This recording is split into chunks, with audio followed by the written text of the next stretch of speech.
Sikat at kilala ng lahat ang former Trainer of the Year winner na si Robert Garcia at isa rin siyang tagahanga ng ating pambansang kamao na si Manny Pacquiao. Kasi nga pinupuri nito palagi ang angking talento ni Pacquiao sa sports ng suntukan.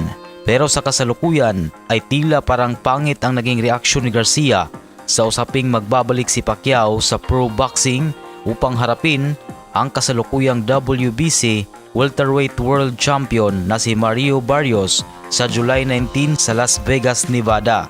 Ang sabi ni Garcia na talagang kinakabahan at natatakot umano siya sa maaring hahantungan at aabuti ni Pacquiao sa kamay ni Barrios. Dahil sabi niya na madalas ay makikitang hindi na maganda ang pinapakita ni Pacquiao sa mga nagdaang naging laban nito, lalong-lalo na sa huling apak ni Pacquiao sa professional boxing na nakakatapat nito si Yordenis Ugas at tinalo lang naman ito. Samantalang si Ugas naman ay hindi nakapalag kay Barrios at sinira lamang ni Barrios at pinatumba pa sa loob ng boxing ring si Ugas. Kaya sabi ni Garcia na posibleng magugulpi lamang si Pacquiao kay Barrios kasi nga malakas daw talaga ito at napakabata pa sa edad na 29 anyos kaysa kay Pacquiao na 46 anyos na siya ngayon. Ngunit kahit pa din na ganon ay sinabi ni Garcia na wala nang magagawa pa para pagsabihan si Pacquiao at dahil dyan ay susuporta na lang umano siya. Umaasa si Garcia na sana ay magkaroon ng magaling na conditioning coach si Pacquiao para makapaghanda ito ng maayos.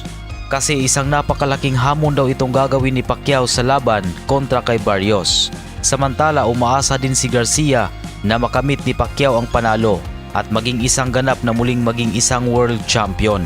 Pero dagdag pa niya na sa kanyang mga sinabi ngayon ay hindi ibig sabihin na gusto pa daw niya makita na lumaban si Pacquiao, ang nag-iisang 8 Division World Champion sa mundo ng boxing. At sa ibang usapan naman ay parang hindi na nga napigilan pa ng magaling na boxing trainer na si Teddy Atlas na magalit dahil sa naging desisyon na ipinagkaloob ang panalo kay WBO Super Featherweight World Champion Emmanuel Navarrete kontra sa ating kababayan na si Charlie Suarez. Sabi niya ang mga katulad sa ganitong sitwasyon ay ang rason kung bakit napatuloy na dumistansya ang loob ng mga tagahanga sa sports ng boxing. Tinanong din ito ang mga organizers kung para saan pa ba umano ang replay nila kung hindi lang naman nila ito babaguhin ang desisyon. Kasi mismong siya umano ay pinanood pa niya ng mahigit 400 beses yung referee at kitang-kita daw talaga niya na suntok ang dahilan ng pagkasugat ni Navarrete at hindi headbutt. Kaya nanghihinayang daw talaga siya para kay Suarez. Kasi nga karapat-dapat daw talaga ngayon na nagdidiwang na ang Filipino fighter bilang isang world champion.